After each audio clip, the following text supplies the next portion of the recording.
Science humanity, many learn from one.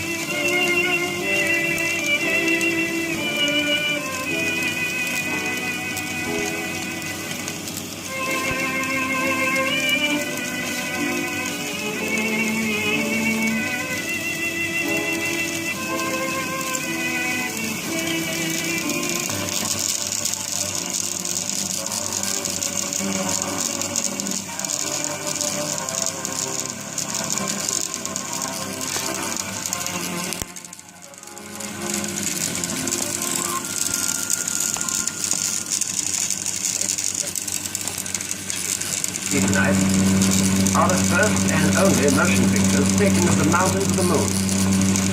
This range of mountains is situated in central equatorial Africa upon the equator.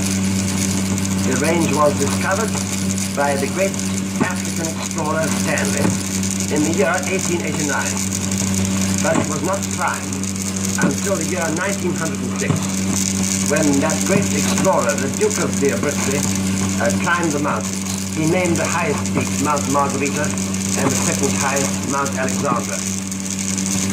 I was asked by one of the great American museums, the Milwaukee Museum, to go to Central Africa and climb these mountains and also secure some close-up pictures of lions.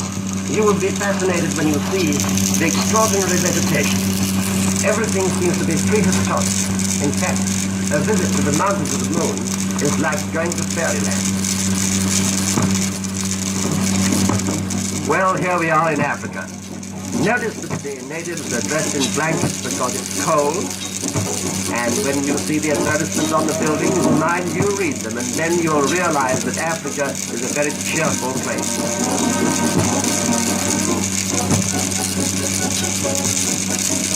And now we've arrived in Nairobi, the capital of Kenya colony, a modern, up-to-date town with traffic cops and everything. That's a policeman there. We got a car here and started motoring across Africa, and the first thing we met on the road was a swarm of locusts. One-way traffic here.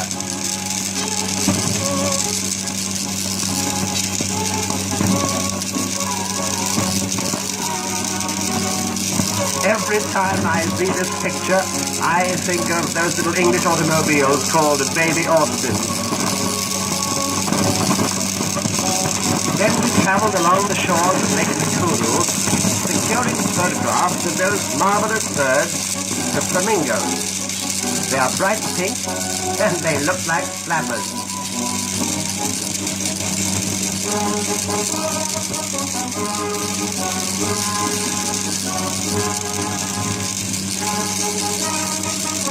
After you have seen flamingos feeding for some time, you find yourself thinking of those Hoover vacuum cleaners. Do you notice what a peculiar beak a flamingo has? What a peculiar shape? People are always asking me why they have beaks like that, but it isn't my fault. I believe that the reason a flamingo has a beak like that is either as a result of the way in which the bird eats, or to enable the bird to eat in the way in which it does. I wouldn't be at all surprised if Hoover got his idea for the vacuum cleaner from this bird. It certainly makes a clean sweep.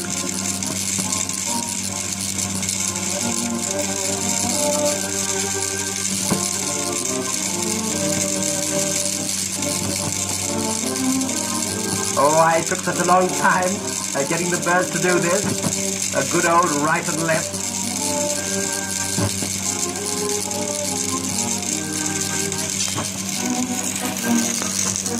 The water in which the flamingos feed is intensely alkaline, so that it crystallizes upon the feathers of the bird. And every night, before flamingos go to bed, they wash themselves in fresh water where it bubbles up in the lake.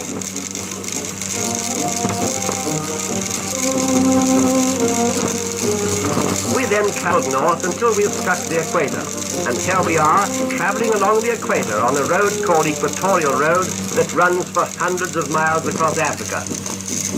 And just at the top of this hill, what do you suppose we found? Ice, 4 inches thick, lying on the equator. In fact, we collected enough ice on the equator to have ice cream for dinner every night.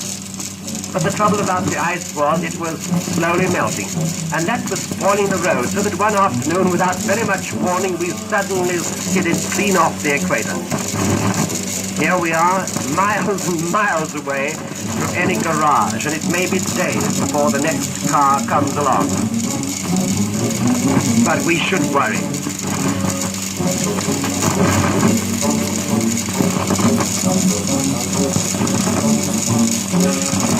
Oh, that was a close shave.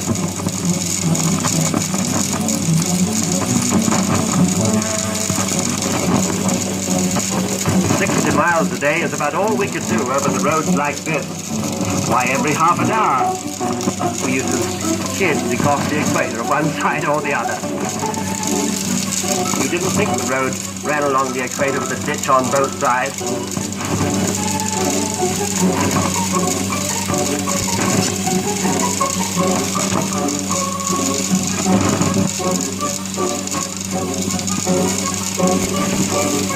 Whenever we came to a bridge like this, the driver would go onto the bridge and test it with his foot. If it held him up, we went over in the truck. You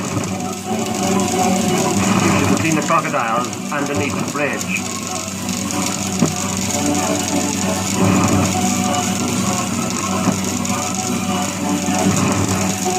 Then we arrived